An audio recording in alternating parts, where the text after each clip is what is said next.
My boyfriend was cheating with my cousin and planned to use my savings. I found their texts on his laptop. I took my money and exposed them. Their panic was everything. You know that gut feeling when something's just off? Like when you're at a barbecue and the potato salad tastes weird, but you can't quite figure out why? That's exactly how I felt watching Owen act all sketchy with his phone for weeks. I'm 26, work my tail off at a marketing firm, and had been dating Owen for 2 years. Dude seemed solid, or so I thought.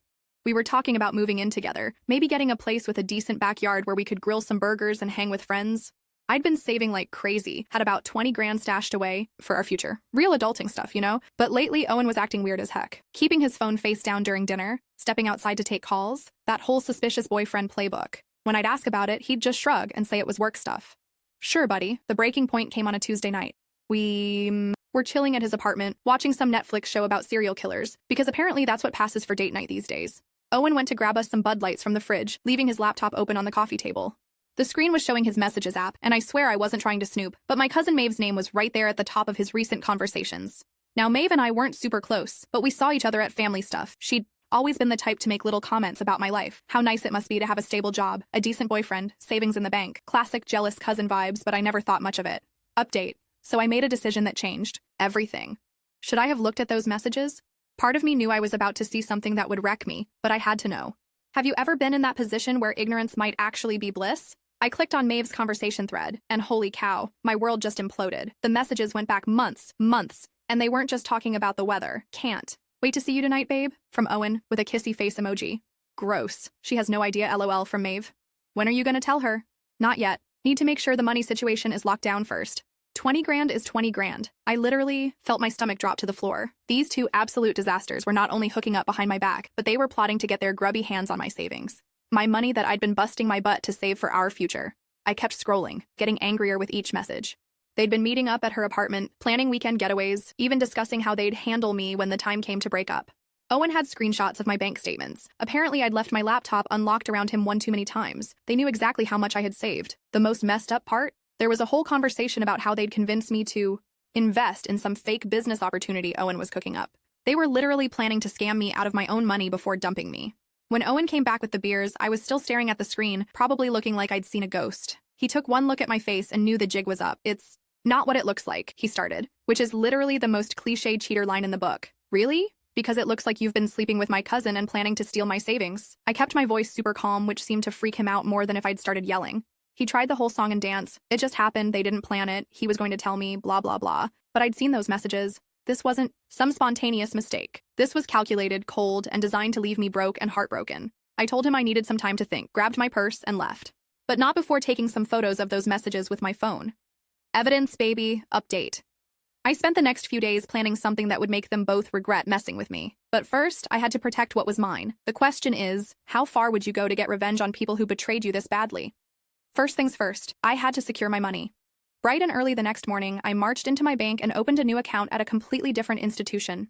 Transferred every single penny of my savings, changed all my passwords, and set up new security questions. Owen wouldn't be getting his hands on a dime of my cash. While I was handling my financial business, I kept thinking about all the times Maeve had made those snide comments at family gatherings. How she'd roll her eyes when I talked about my job, or my relationship. How she'd always find ways to make me feel guilty for having my life together. And Owen, God, I remembered all those times he'd casually mentioned how tight money was, or how he wished he could afford this or that. I'd even helped him out a few times, thinking I was being a supportive girlfriend. They'd been playing me, for months, maybe longer, using my kindness, my trust, my freaking bank account as their personal ATM plan. But here's the thing about messing with someone who works in marketing. We know how to craft a message that hits hard. And boy, did I have a message for these two. I spent the weekend putting together what I can only describe as the presentation of my life. Screenshots of their conversations, a timeline of their relationship, even some financial records showing how Owen had been scoping out my savings. I made it look professional, like something you'd see in a boardroom, but with the devastating personal twist that would absolutely destroy them. The family barbecue was scheduled for the following Sunday, at my aunt's house, Maeve's mom. Perfect timing, really. Everyone would be there, including my parents, other cousins, family friends, the whole crew. I showed up that Sunday with my laptop, acting totally normal. Chatted with my aunt about work, complimented my mom's potato salad, even made small talk with Maeve like nothing had happened. She seemed a little nervous, probably wondering if Owen had spilled the beans, but she played it cool. Owen wasn't there, thank God, because I might have lost my cool seeing his face. But that was fine. This show was really for Maeve and the family anyway. After we'd all eaten and were lounging around in the backyard, I stood up and clinked my Coke can with a fork to get everyone's attention. Hey everyone, I wanted to share something with you all. I've been working on this little project, and I thought you might find it interesting. I set up my laptop on the picnic table and connected it to the portable projector my uncle had brought for showing family photos. Everyone gathered around thinking they were about to see vacation pictures or something wholesome. This is a story about trust, family, and what happens when people you care about decide to stab you in the back. The first slide came up, a screenshot of Owen and Maeve's conversation, with their names clearly visible at the top. The silence was deafening. You could literally hear the neighbor's dog barking 3 houses down. My aunt's face went white. My mom's mouth dropped open. Maeve looked like she was about to throw up. I clicked through slide after slide, narrating like I was presenting a quarterly report. Here we see the planning phase, where they discuss the best times to meet up. And here's where they start talking about my financial situation. Oh, and this slide shows where they plan to convince me to invest in a fake business so they can steal my savings. Update. The room exploded. I mean, absolute chaos. But here's what I want to know. Was I wrong for doing this so publicly? Because seeing their faces when the truth came out was honestly the most satisfying moment of my entire life. Maeve started crying immediately, that ugly crying where your whole face gets blotchy and your nose runs everywhere. It's not like that, she kept saying, but nobody was buying it. My aunt looked like she wanted to crawl under the picnic table. Maeve, is this true? She's lying. She made this up. Maeve tried to grab my laptop, but my cousin Jake, bless his heart, stepped between us. Screenshots don't lie, cuz, he said, and honestly, I could have hugged him right there. My mom was furious, not at me, at Maeve. How could you do this to family, she demanded, and with her boyfriend? The best part was watching the family. Dynamics shift in real time. Maeve had always been the golden child, the one who could do no wrong in my aunt's eyes. But faced with actual evidence of her daughter's betrayal, even my aunt couldn't defend this. I trusted you, I said to Maeve, my voice carrying across the now silent backyard. I welcomed you into my life, my relationship, my plans for the future, and you decided to take it all and laugh about it behind my back. We didn't mean for it to happen, Maeve sobbed, but I wasn't done. You planned to steal $20,000 from me, my money that I worked my butt off to save. You were going to ruin my life and then what? Ride off into the sunset together? That's when my dad stood up. My dad, who never gets involved in family drama, who usually just wants to grill his burgers and watch the game. He looked at Maeve with pure disappointment and said, "You should be ashamed of yourself." The whole family started talking at once. Cousins taking sides, aunts whispering, my grandfather asking someone to explain what the heck was happening. But through all the chaos, I felt this incredible sense of relief. The truth was out. No more pretending. No more wondering if I was crazy for thinking something was wrong. I packed up my laptop and grabbed my purse. I'm moving to Oregon next month, I announced, starting fresh where people actually have my back. As I walked toward my car, I heard my cousin Sarah shout, "Good, for you." And then a few other people started clapping. Actual applause for finally standing up for myself.